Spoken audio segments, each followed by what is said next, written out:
Hello, audiophiles of the internet, and welcome once again to Audio 46, your headphone destination. My name is Franco, and today I am so excited to be bringing you a video about the A4000 in-ear headphone from Final Audio. Just a little bit ago, I reviewed this unit's sister model, the A3000, and today I'm going to be getting into a little bit of both. I'm going to do a full unboxing and review of the A4000, and then along the way, I'm going to compare it to some of the things I found from the A3000 so that you can more easily decide which of these is going to be the best fit for you.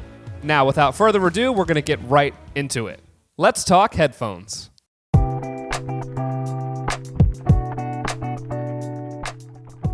The packaging here is unsurprisingly very similar to that of the A3000, with the same box and the layout inside looking virtually identical. Inside, there's the same silicone case that contains your earbuds and your detachable 2-pin connector cable.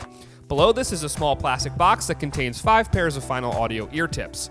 Finally, underneath the foam cutouts are your paperwork and a pair of ear hooks. The housing is a deep navy blue matte and looks very sleek and smooth, again much like the A3000, the only difference being that that model is black in color.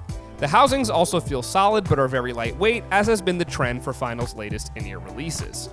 If you already checked out the A3000, you'll recognize that the construction and the shape here is just about exactly the same, and in fact is also very similar to the A8000, which is the flagship model that these are going to be variations of.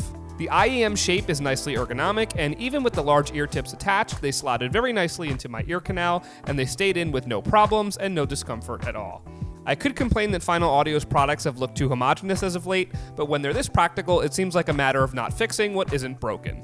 This is definitely one of my favorite ear shapes in general, and it really does rival much more expensive in-ear monitor units just in terms of that comfort and their weightlessness. It really is pretty superb here. Another similarity between this unit, the A4000, and the A3000 is of course the introduction of the brand new driver model. This is what Final Audio is calling the F-Core DU driver unit. This is a 6mm dynamic driver system that features all new diaphragms, voice coils, magnets, magnetic circuits, and adhesives, even so far as a different melding process to bring these unique components together. The driver coating is topped with brass instead of traditional aluminum in order to generate a greater amount of magnetic resistance and specific gravity. This sophisticated driver system overhaul is designed to increase transient response, dynamic performance, and of course overall sound quality. The A4000, like its sister model, is a very low impedance headphone with a resistance of just 18 ohms. However, one difference to note here is that the A4000 does actually have a much louder signal volume due to the boost in sensitivity. The sensitivity here is 100 dB per milliwatt at 1 kilohertz. This makes the A4000 much more amenable to use with your laptop or your smartphone with absolutely no headroom issues at all.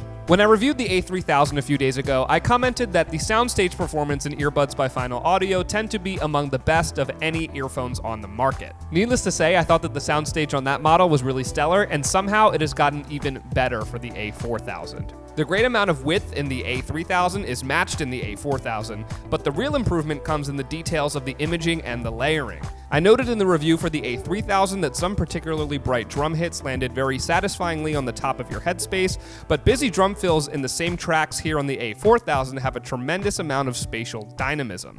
Even in tracks where percussive elements are not recorded using a lot of pans or localized effects, the resonances of the different timbres bounce around in a really nice and expansive way. On the recommendation of a colleague here at Audio 46, I listened to a lot of Rush when I was testing these headphones, and the drum playing of Neil Peart, especially his different solos on their various live albums, was a real treat here. The separation is really clean here, and the spacing and layering is very natural and much more defined than the A3000, which was no slouch either. That just goes to show you how excellent the performance really is here in the A4000. As for sound quality here, the low end of the A4000 is definitely defined by a lot of quickness and a good amount of punch, with a nice and satisfying response that also hits decently hard. I would say that overall, compared to the A3000, the bass response in this headphone does seem a little bit weaker by comparison, especially if you're a serious bass head, but the focus here is a bit more on detail and accurate timbre reproduction than it is necessarily on raw power. You'll always be able to feel a great amount of bass, but it does have a bit of a different texture than the A3000, and at a higher price point, it makes sense that the low end in this particular unit may have been more predicated on being a tad more refined in character.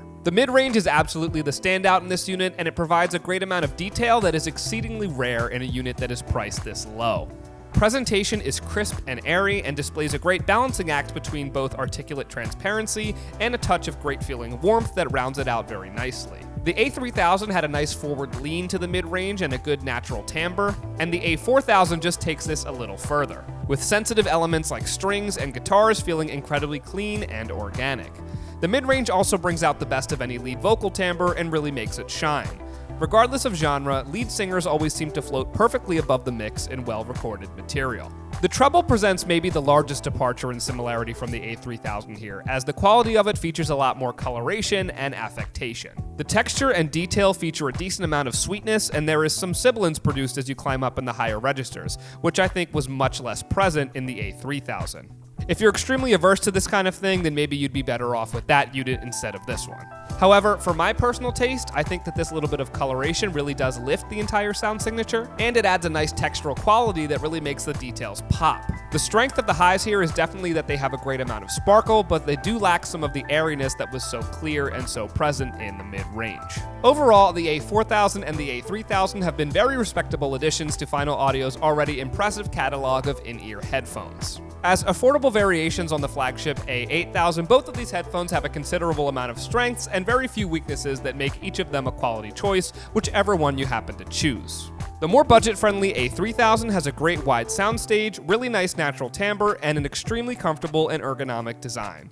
The slightly pricier A4000 has the same great design, an even better layered soundstage, and a sound signature that's very detailed, but a little more colored and even slightly sibilant as you get up into the higher registers. For me, that little bit of grit added a great amount of character that justified the higher price, but if that's not something you're into, then you may want to look at the other model. If you're looking to invest in your first pair of high-quality earbuds, but at a price range that won't break the bank, or if you're simply on the look for the next piece for your collection, then you cannot go wrong with either of these models. The A3000 and the A4000 are both excellent. Alright, that's it for today, guys. I hope that this was helpful. I know that a lot of you had questions about the differences between these two different models, so I hope that this was able to illuminate some of those for you. If you plan on getting one or both of these, then let me know in the comments down below and tell me which one you prefer if you've happened to try both. While you're down there, don't forget to hit that subscribe button so that you never miss another video from our channel, and follow us on Instagram over at Audio46. If you found this helpful or generally like content like this, then head on over to audio46.com to check out our blogs and other reviews. Also, consider signing up for our mailing list so that you can get our best sales and deals sent directly to your inbox.